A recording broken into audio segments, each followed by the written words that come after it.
নমস্কার বন্ধুরা, রকমারি রান্নাঘরে তোমাদেরকে স্বাগত। আজকে আবারও চলে এসেছি আরেকটা রেসিপি নিয়ে, সম্পূর্ণ নিরামিষ পদ্ধতিতে। আলু ফুলকপি ও ডালের বড়ি দিয়ে সম্পূর্ণ নিরামিষ রান্না। চলুন বন্ধুরা, দেখা যাক আজকের আমার রেসিপিটা। আমি এখানে আলু আর ফুলকপি কেটে নিয়েছি, একটু মাঝারি সাইজের করে কেটে নিয়েছি। এবার ডালের বড়িটি ভেজে নেব। প্রথমে আমি ডালের বড়িটি দিয়ে দিলাম, একটু গরম করে নেব।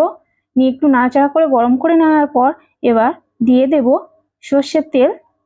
বড়িগুলি ভাজা হতে থাক, ততক্ষণে একটা মশলার পেস্ট বানিয়ে নেব। মশলার মধ্যে নিয়ে নিয়েছি এখানে পোস্ত আর চালমগজ।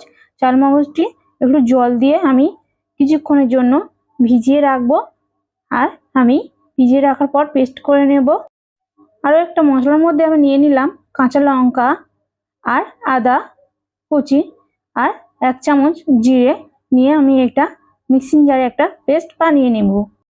কড়াইতে তেলটি গরম হয়েছে, দিয়ে দিলাম শুকনো লঙ্কা, 5 ফোড়ন, দিয়ে দিলাম ফুলকপি ও আলুগুলি।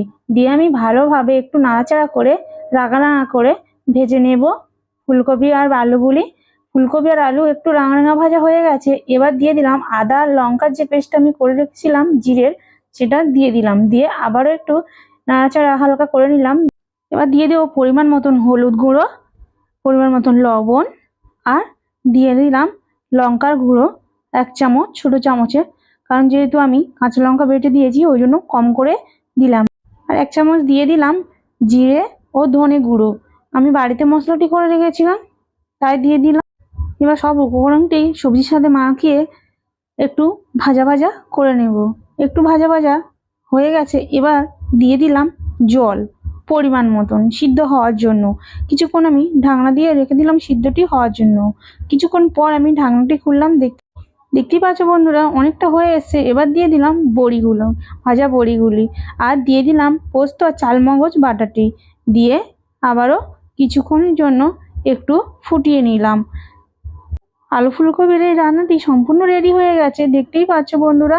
আর কত সুন্দর হয়েছে তোমরা অবশ্যই দেখতে পাচ্ছ। আর এরকমই মাখা মাখা ভাবে করলে খেতে খুব সুন্দর লাগে আলু ফুলকপির বড়ি দিয়ে এই রান্নাটি।